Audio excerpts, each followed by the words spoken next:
We're live. Take one. Go. Go on then. Hello, people. Episode 1 of the Built for More podcast. Now, as you can see, we are not in a fancy studio. We are in 2 separate rooms, to be honest, because it's better for the audio. Maybe one day we'll upgrade to a fancy studio, but we've got no fancy lighting. It's just raw. And you can see our ugly faces in this horrible natural lighting. Anyways, episode 1. So, if you've seen on the socials, you would have seen why we're doing this. It's been a long time coming. I've essentially just dragged D-Dog into this. So, we're going to kick it off. We're going to do a very small introduction. We'll kind of keep it short and sweet. Some of you will know us, some of you won't, so we might give a little bit more detail. And then we're going to dive into the first episode, and the topic is, does a coach have to be in shape? So, starting with D-Dog, introduction, background, who you are, what do you do, where do you come from? All right, cool. So, I have probably been in the fitness industry now for about 7 or 8 years. So I have a dance background. I'll try and keep this as short and sweet as possible because Jordan will pull me up on rambling. So, went to ballet school, dance background, always been physically active, and it was a bit of a coin toss, to be honest, whether I wanted to go into yoga or go into personal training after graduating. So I ended up going down the personal training route first. I will admit I wasn't the best PT for the first 3-4 years of that. My training wasn't where it should be. I didn't have the knowledge, I didn't have the execution, but we'll probably be discussing that in a later episode at some point. So then I also decided pre-lockdown to go and kind of broach my yoga journey there as well. So at the minute I am a yoga instructor and I run my classes locally alongside being a coach in person and online. So my business has massively evolved over the last 8 years.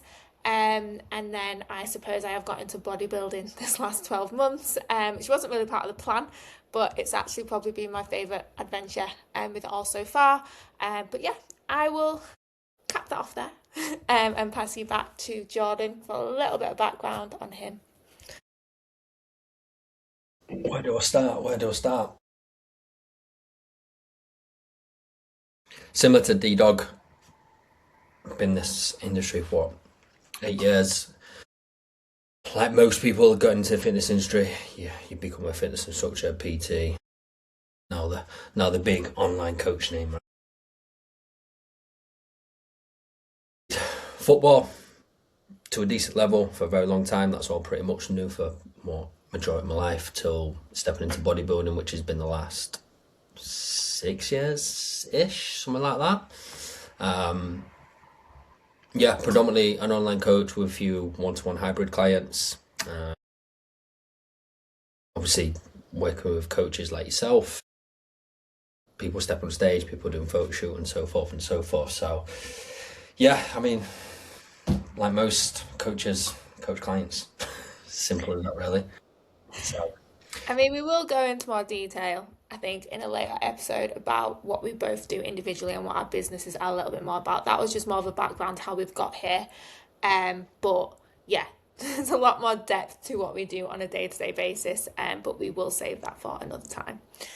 So, the good old classic question of should a coach be in good shape themselves? I think that was the most voted topic as well that you guys did vote for as we've been announcing this. So yeah, it's never ending. Sorry, go on. which is quite surprising. People outside the fitness industry want to know whether a coach should be in shape or not. But it's the topic that's going viral, shall we say. Yeah, it's never ending, really. So, this is going to be, there's no right or wrong. As you'll notice when we get into this, it's our opinions. If you're offended, unlucky, sucks to be you. But it is what it is. So, let's dive into it. Episode 1. Should a coach be in shape? I'll let you answer first. All right, cool. So my natural response to this and this is just off the cuff straight away, if someone asked me this without me thinking into it too much, logically my natural response would probably be yes. I personally wouldn't want to go to a coach that I was looking at and they were not in good physical shape themselves. Like, how could they guide me and support me and implement kind of the traits necessary to achieve a certain shape and physique if they weren't able to do that themselves? Like, I don't think I would take their guidance and structure very seriously and at value because they clearly aren't capable of implementing it themselves. Having said that, that is just my natural instinct response. The more I've thought about this and the more we've discussed this, it's not as black and white as that. And Coach, want to add on to that? Or? There is. I'm going to go there. I just thought you might have wanted to have your input on your natural response to it first. My opinion, does a coach have to be in shape? Yeah. Everyone's going to hate this answer. Yes and no. I think there's more to it. There's more to it. I think, like, what I will say, it fucking pisses me off and winds me up when you see certain people on social media and they literally be like, if you're not in shape, you can't be a coach. If you're fat and overweight, you shouldn't be doing it. You shouldn't be PTing. You shouldn't be taking people's money.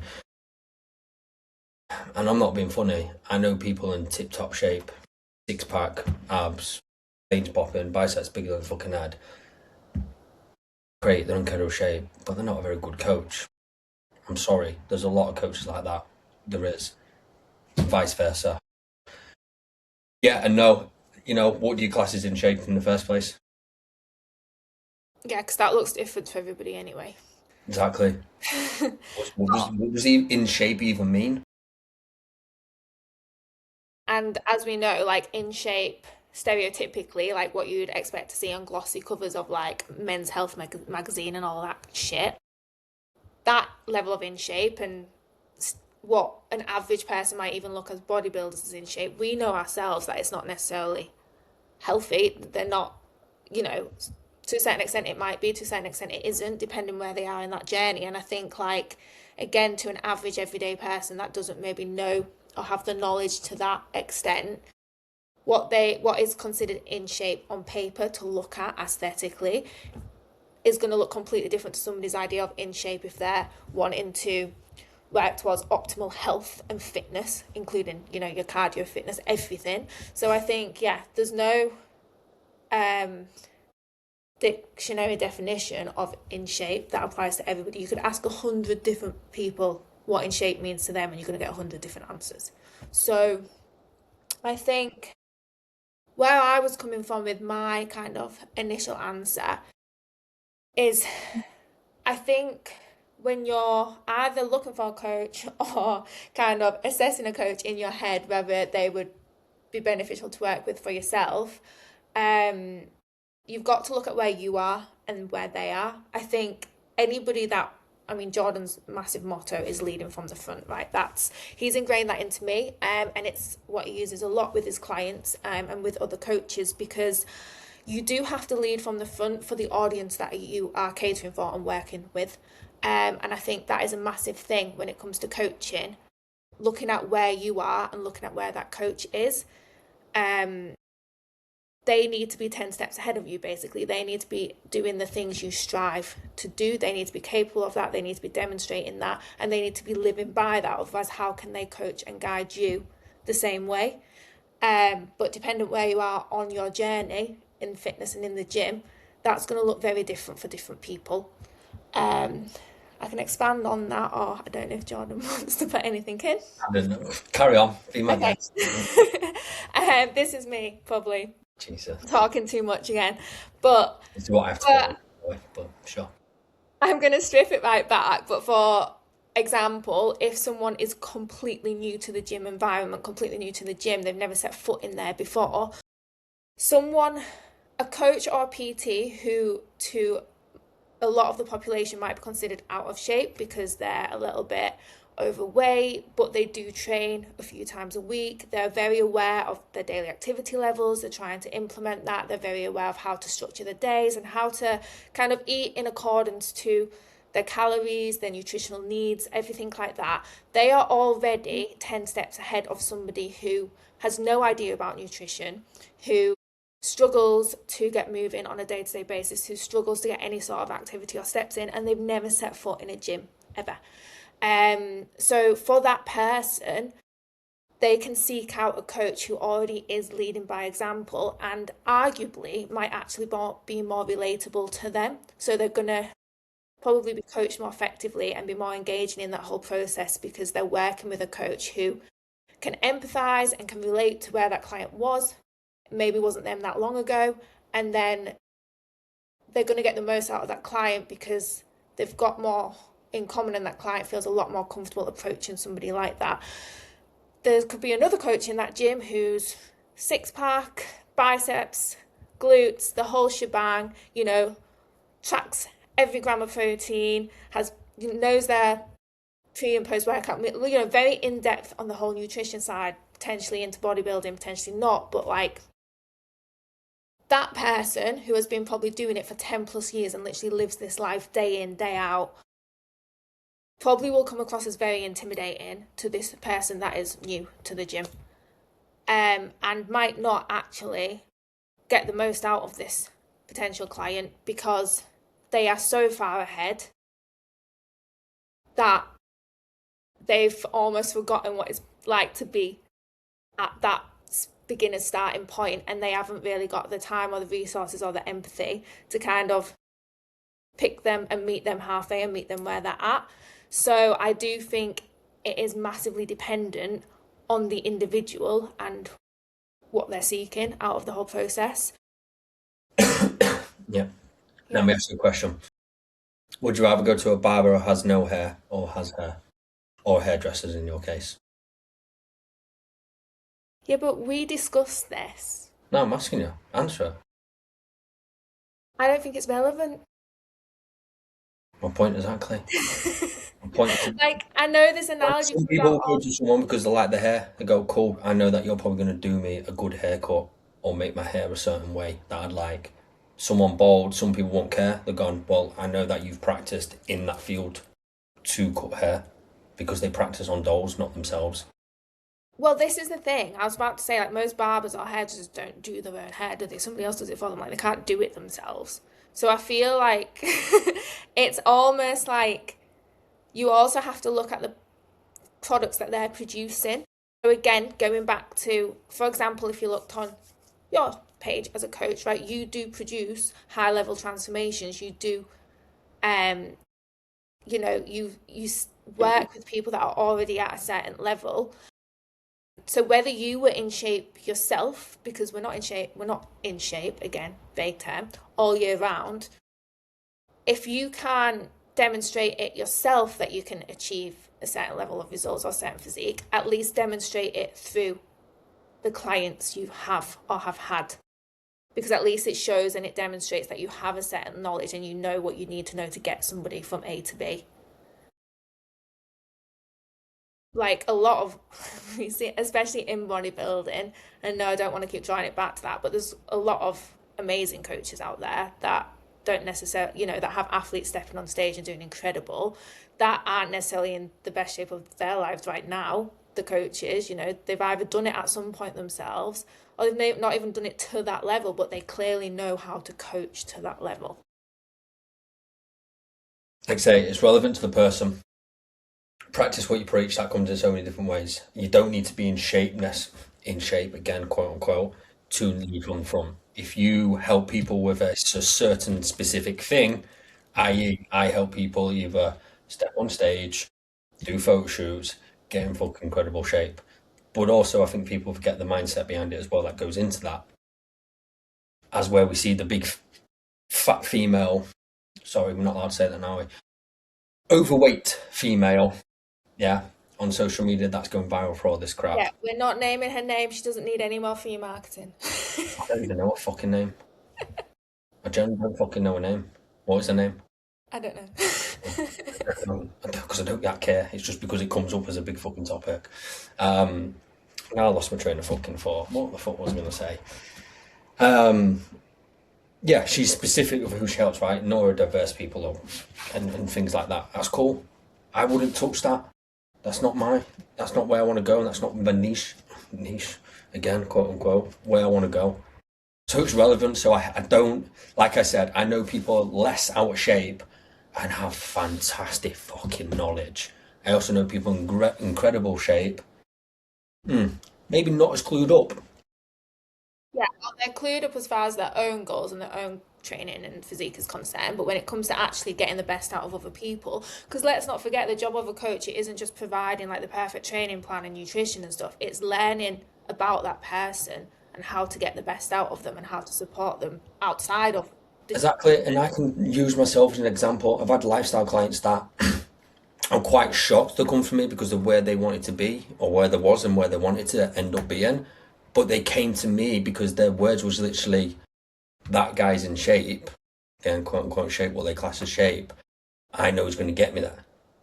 But some people on the other side, because I thought she'd be a person, she's what, 50 now, but this was a few years ago, she'd been 40 odd, where most of those type of age clients would go to someone who's relatable. I'm not relatable. I'm younger. I do bodybuilding, but she see that as leading from the front, so it's relevant. Going back to that, I'm going to bring this up because we haven't actually spoken about this in ages, but I at Pure Gym was taking a guy around the gym. Again, an elder guy between 50 and 60 years old, can't quite remember. And he'd come from another gym. He had a few health conditions, but at the end, he was asking about personal training and coaching. And at this point, Jordan was still working at Pure Gym. So his profile was up on the board, and his profile picture is a picture of him on stage. And mentioned because don't primarily work with men, I work with females. So when he started asking about personal training, I tried to, slyly push him in Jordan's direction. And as soon as I pointed him out on the board, this man, bless him, did not know Jordan was my boyfriend. I don't think he'd have said what he said if he did. As soon as I pointed him out, and I was like, this guy, I was like, he really knows his stuff. He coaches half of us. Like, I think he'll, jump on a call with him. Like, he'll be able to help you, or at least guide you in the right direction. And the first thing he said was like, he looks like an absolute fucking prick. And I was like, oh, okay, why? At this point, I was invested and I wanted to know why. So I was like, I'm not telling him he's my boyfriend. I want to know that thought process. And I was just like, why? And he just said that whole image, him there with his top off, with you know, looking great, basically. That's probably the only compliment I'll ever give you, Jordan. So looking pretty good was this epitome and his idea of everything he hates about the gym and about the fitness industry. So again, I delved a little bit deeper and I was like, why is that? And he just said, because he looks like an egotistical prick and he will be. And I was like, well, I said, you don't know him. I said, he's not. I said, I do know him. I said, and he's not. But I was like, I can understand like that thought process. But I said, what if you were kind of, cut your nose off this in spite of your face, whatever that saying is. He could be like the most knowledgeable coach here. I said, he pretty much is. And you're unwilling to even inquire with him because you've got this perception based off of what he looks like. And Don't judge a book by its cover, people. but he was so adamant, like he didn't stop there. He went all in. He was just like, I don't care, like I wouldn't feel comfortable around him. He would like expect this of me, like he's probably so egotistical, so full of himself, all of this. And the reality is like out of he said he felt Jordan would judge him because he was a bit overweight, is older. Mm. And I'm like it's like, slightly. I'm joking. well, it's Jesus. true, but I actually said to the guy, well, that I said that's a bit hypocritical, really, because out of fear of judgment, you are judging someone, By the and way, let's skip to the end of that because that guy's never been in the gym since. it's never. But he also did say, I said as a joke, oh, I can't wait to tell him you've said all this, because obviously I couldn't wait to tell Jordan he'd been called an egotistical prick. The guy was just like, yeah, no, tell him he needs to know. It'll probably help his business if he was aware of how he was coming across. And obviously, I fed that back to Jordan, but Jordan's response was so true. Like, I don't know if you remember the conversation, but Jordan said back to that was like, great. it is doing its job having a picture like this, because I don't want to attract clients like that. And it's true, he wants to attract clients that see a high level and it inspires them. They want to work towards that, they want to strive for that, they want to learn from that. They want to take what they can from that person who is ahead of them in this game. Whereas someone that looks at him and just straight away passes judgment, straight away is the victim, straight away is, has that mindset, then it's filtering out the clients that Jordan doesn't want to work with. By And the he's way, actually can we doing just start this episode? Right. I'm not arrogant. Right? I'm not a horrible person. Make it sound like I'm this dickhead. I'm not. no, I'm a big Care Bear. he is.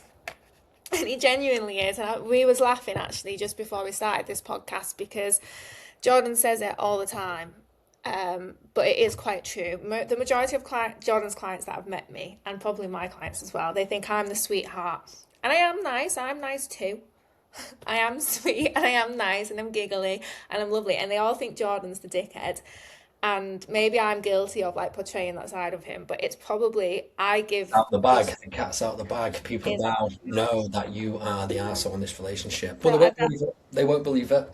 I wasn't really going to go that far. I say we're both as bad as each other. No, fucking not a chance. Right, let's not go into a debate because you know where that ends. But anyways, Back on track, back on subject. Do you know what I was going to... Oh, now you've got me started though. Do you know what I was going to say about the overweight? I will say it nicely. The overweight neurodivergent woman that is advertising and promoting herself. Yes, I like what she's doing. I think she's meeting she's meeting her clientele, potential clientele where they're at. She's got a very clear niche, which from a business perspective is great. Like we all know how important that is. The only thing, and this again goes back to, and I think I brought it up to you before we was talking about this, is some of the statements. The only issue I have with it is some of the statements she's saying. I think someone pulls her up to say that, like, you know, it's misinformation to an extent, because she claims on quite a lot of her posts that the gym isn't just about being a certain weight on the scales. The gym isn't just about looking a certain way. It's about being healthy and fit. And she claims that herself she is healthy and fit. The issue I have with that is I don't think she is healthy and fit. She is clinically obese. She'll have heart issues, and she can't categorize herself as being healthy and fit. yeah, I don't really listen to anything she says. I've just seen it from what people reshare. But yeah, I've seen what she looks like. And again, if we're going leading from the front, from a health and fitness point of view, and not necessarily in shape point of view, then yeah, you could argue, but you're probably not healthy if you did a load of Yeah. medical tests, right? Yeah, But and the issue I have with that is I just hope she's not keeping people trapped in that little bubble of where they're at and thinking that because of their conditions, because of where they are, they can't ever strive to achieve more, because we do know of coaches as well, bikini competitors who also are neurodivergent, ADHD and autistic, and they have the same niche, but they're getting high level, transformations and results and coming at it. So we can't use that as a reason to keep people in a certain little, you know. I'm not letting her use this self-love and love who you are for who you are, because I'm not even going to dive into that topic because that'll go into another tangent and we haven't got the time for that. So yeah, Well, but again, what I will say, people, don't go off you pissing BMI, because I'm classed as overweight on my BMI. So yeah, I think probably I will be too. All right, so yeah, to answer the main question that we started this podcast you with. answered it. Did you answer it? Well, we did, didn't we? We said yes and no, and I Well, know I think that's as an overall for the people, it's relevant, right? What are your goals? What are the results you want in? Look down that specific route to who you want to help you in terms of that coach, right? Have conversations with certain coaches. Don't just go to the first coach, right? Have conversations, because yes, they might be in shape, but I guarantee to have a conversation, you'll be probably thinking different. Same with the person that you look at and going, well, they're not massively in shape. how are they going to help me? Have a conversation. You'll probably realize how clued up and knowledge they are. So, you know, don't just go guns blazing going, no, someone needs to be in shape, because it's relevant to where you are and where you want to get to. But then also, on the flip side of that, don't go to someone simply because they're not as, I don't even want to use the word in shape because it's not right, is it? But don't go to someone that maybe isn't massively lean, isn't, all that stuff because they make you feel more comfortable. Like the flip side of that is you are reaching out for a coach probably because you do want to be pushed, you do want to be pushed out of your comfort zone to make the changes necessary to be made. And if you're picking someone because you feel like they are more relatable, they'll keep you in your comfort zone and they're not going to maybe challenge you that much and they're not going to maybe put you under pressure and all of that, then you do have to ask yourself if you're doing yourself a little bit of a disservice there, because are they just the comfortable option because they seem more relatable and they're gonna, you know, not pull you up on your bullshit when you maybe do need calling out on your bullshit sometimes. Like you do, it's a bit of a catch-22. Like, yes, they might be more relatable, but ultimately you are paying them for a reason and they do need to be able to have that uh, again coaching experience and knowledge to be able to get the most out of you whilst not pushing you to the extremes that you don't want to go to at the same time. And I think that's a conversation, something to think about when you do go out there looking for a coach. Bit like I had to do to you every week, call you out on your bullshit. Are In we talking seconds. about like in my check-ins and coaching wise, or are we talking about domestically? Because Fucking both. Depends what day of the week it is, doesn't it? um But yeah, we'll leave it there then, people. That's enough of us ranting on. Again, that's our opinions, our thought process. But like I say, overall, it's what you want to get from, that specific coach in terms of your goals. And I think that's the end all be all, really. and obviously they're our opinions as Jordan said, but if you want to share any of your opinions as well with us, like give us a follow on Instagram, drop us a message, whether it's an opinion about this or whether it's a question or a topic idea that you want us to talk about on this podcast. Like we're all ears. And we want to keep this lighthearted and fun, but obviously we also want to provide knowledge, guidance, help for you guys as well as listeners. So yeah, Please don't think you can't reach out to me because I look arrogant. Don't judge a book by its cover. you need to drop the ego. All right, so next episode will be landing shortly. But as I say, reach out with anything or any questions you guys have. And I hope you enjoyed listening. In a bit, people. In a bit. Peace.